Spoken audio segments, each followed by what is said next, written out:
2 সপ্তাহ ধরে বহু শ্রমিকর গড় উন্দালো চলেন না চুলা বাকির খাতা বন্ধ করে দিছে দোকানদারে বাগানের মালিক ফকয়ও দেন না মজুরি আর রেশন। এই অবস্থার মাঝে খামখাজ বাদ দিয়া আন্দোলনের নামছেন সিলেটর তারাপুর চা বাগানের শ্রমিকসকল।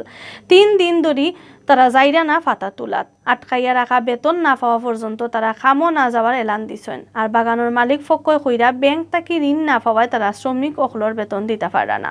মুজাম্মেল হকর ক্যামেরায় দিয়া পুরা খবর জানাইরা চৌধুরী নাদিরায়। সিলেট টাউনের ফাটানটুলা এলাকাত প্রায় 423 কিয়া দেবত্তর জাগার উপরে খরা হইছে তারাপুর চা বাগান।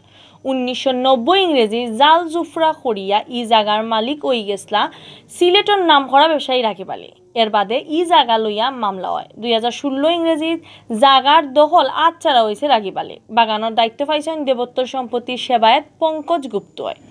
বাদে হাইকোর্টে রিভিউ রায় দিয়া পঙ্কজ গুপ্তরেও বাগানের দায়িত্ব তাকে হরাই দিয়েছেন। বাগান আর দেবত্ব সম্পত্তি দেখাশোনার লগে পরিচালনা করার লাগে হাইকোর্টে প্রশাসন আর নানা পেশার 11 জনকে দিয়া কমিটি করিয়া দিছেন। চলতি বছরের ফয়লা এই কমিটির দায়িত্ব সমজিয়া লইছেন। বাগানের শ্রমিকসকলে জানাইছেন অহনকুর কমিটির দায়িত্ব নেওয়ার বাদে ফয়লা কয়দিন ভালো চলছে, কিন্তু গেছে 2 সপ্তাহ ধরে তারা মজুরি আর রেশন পাইরা না। গড় ঠিক করার লাগি বাগানের মালিক পক্ষ তাকে মিলেন না কোনো সাহায্য, যে কারণে বারিশার মাঝে বউতে আর গড় থাকতে পারতা নাই।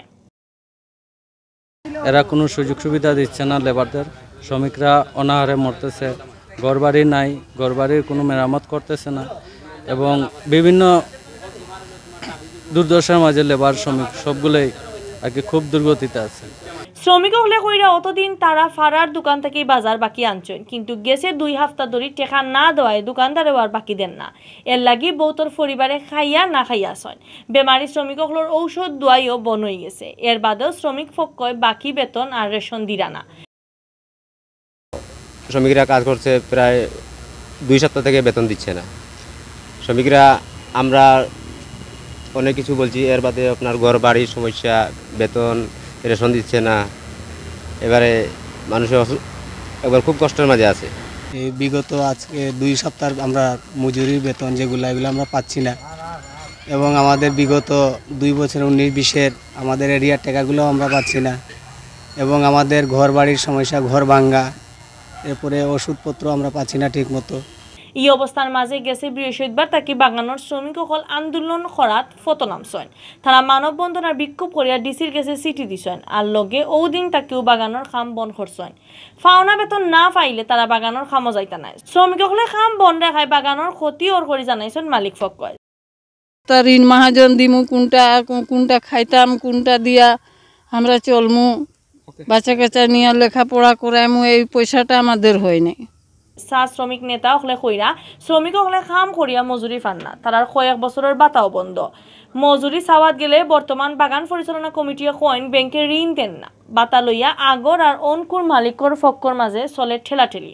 এই অবস্থার মাঝে কোনো উপায় না পাইয়া তারা আন্দোলনে নামতে বাধ্য হইছে। পঙ্কজবাবু আসার পরে মোটামুটি একটা ইয়ে ছিল, কিন্তু উনি ওনাকে বাদ দেওয়ার পরে আবার যখন আরেকজন নিয়োগ করলো কমিটি, তখন ওই একই সিস্টেম। যেন ও বলে দোষ দেখায় একজনের, এরা দোষ দেখায় আরেকজনের।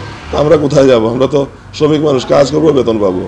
ইবাইতে বাগান পরিচালনা কমিটির দায়িত্বশীল হলে কইরা সকল বছরও কৃষি ব্যাংক তাকি ঋণ লইয়া চা বাগান পরিচালনা করা হয়। সারা বছর চা পাতা বেচিয়া এই ঋণ মিটানি হয়, কিন্তু এই বছর আন্দু কারণ দেখাইয়া ঋণ দেওয়ান না। অখন ব্যাংক তাকে ঋণ না পাইলে বাগান পরিচালনা করা সম্ভব নয়। ব্যাংকে দিত স্যার না, তারা কোর্স দেখাইছেন যে এটা দেবত্ব সম্পত্তি।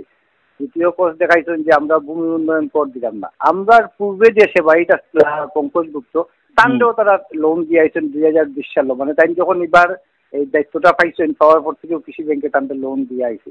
বাগান পরিচালনা করার লাগি টেকার সমস্যা মিটানির লাগি এর লগে জড়িত সবও আগুয়ে আইবা। শ্রমিক হলেও তার ফাওনা ফাইবা খামো লাগবা ও আশা সব মানুষের।